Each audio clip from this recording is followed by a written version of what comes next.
All right, so now we're going to look at what they call the ambiguous case. And that's when you have two sides and an angle.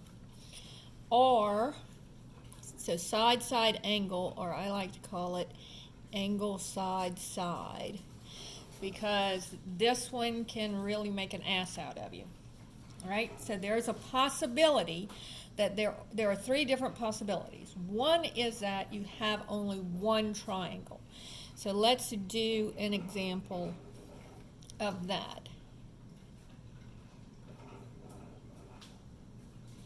All right, so if you have that, we have, and I'm always going to draw it like this.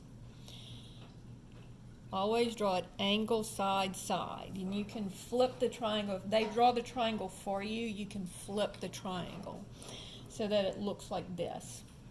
So they tell us that the angle here is 85 degrees. And then we know that this is 9 and this is 12. Now, this one will always be only one triangle because the side opposite the angle is longer. And I really didn't draw this very well because this should have been longer. But notice that this is 12 and it's longer. So when the side opposite the known angle is longer, then you know you have one triangle. Always. All right? So on this one, I'm just going to go, and in this case, notice I'm looking for an angle. So since I know the 9, and again, I'll call this A, B, and C. But again, you can label them anything. So I'm looking for this angle C. Now, since I'm looking for an angle here, I'm going to use this form of the law of sines because the angles are on the top. And so this would be, to find angle C, the sine, and I know A and A. So the sine of angle A over little a is equal to the sine of C over little c. So this would be the sine of 85 degrees over 12 is equal to the sine of C, which is what we're looking for, over 9.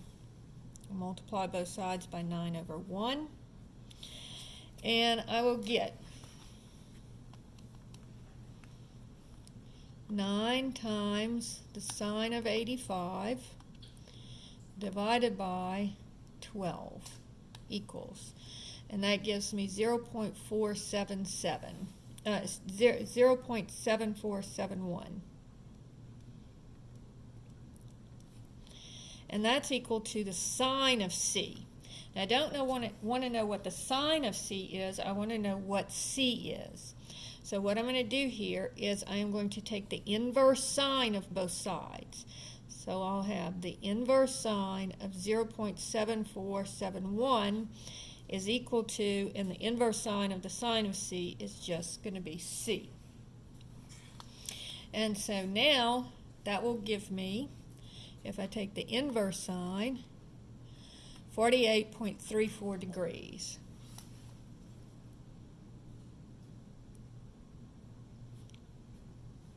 So now I know what C is. And so now it's very easy for me to find out what angle B is because, again, all of the angles in a triangle have to add up to 180. So I'm going to have 85 plus 48.34 plus B is equal to 180. And so that gives me 133.34 plus B equals 180. And then subtract the 133.34. And I get B is equal to 46 8.66 degrees. And now finally I can find out what side B is. So again, I started out with the 85 and the 12, so again I'm going to say sine of A over, and in this case I'm finding side B. So I'm going to go A over sine of A is equal to B over sine of B. Because I'm looking for a side, not an angle. So I want to use this form of the equation. And so this would be 12 over the sine of 85 degrees is equal to B over the sine of 46.66 degrees. All right, and once I have that, then I can multiply both sides by the sine of 46.66 over 1. And I get, over here it cancels, and I have 12 times 46.66 sine divided by 85 sine equals, and I find out that B is equal to 8.76. And one way to really kind of check yourself on all of these is notice that the side opposite the largest angle is going to be longest. So here's the longest angle, it's longest, and the side opposite the smallest angle will be the shortest. And I do have that. And notice these two angles are pretty close to each other, and these two numbers are pretty close to each other. So it looks like we got the right answer. So remember, if the side opposite the known angle is longer, then we only have one triangle. Okay, so here's the angle, and notice the 12 is bigger than the 9. So I know I only have one triangle. Now, if I have the opposite of that, then there's two possibilities.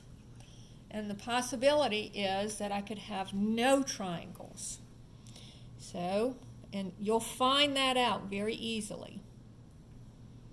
So 0 triangles.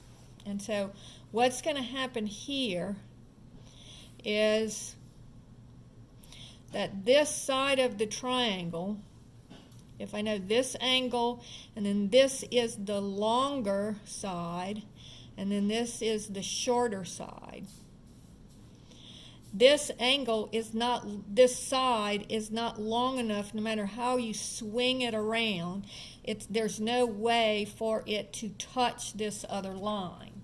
Now that's going to happen sometimes, and when it happens, it's going to be very obvious. So let's look at an example. Now when I draw the problem, I'm going to draw it like it's making a triangle, and then I'll find out in the end that it's not a triangle. All right. So let's say that I have this triangle. I know that this is 10, this is 50 degrees, and this is 4. And again, it doesn't matter how they draw the triangle in the book, make it look just like this. It always looks like this. Okay. All right, and notice that the side side opposite the known angle is shorter. Okay, so side opposite the known angle is shorter. Okay? So that's going to give us either 2 triangles or 0 triangles. So let's look and see what we have here.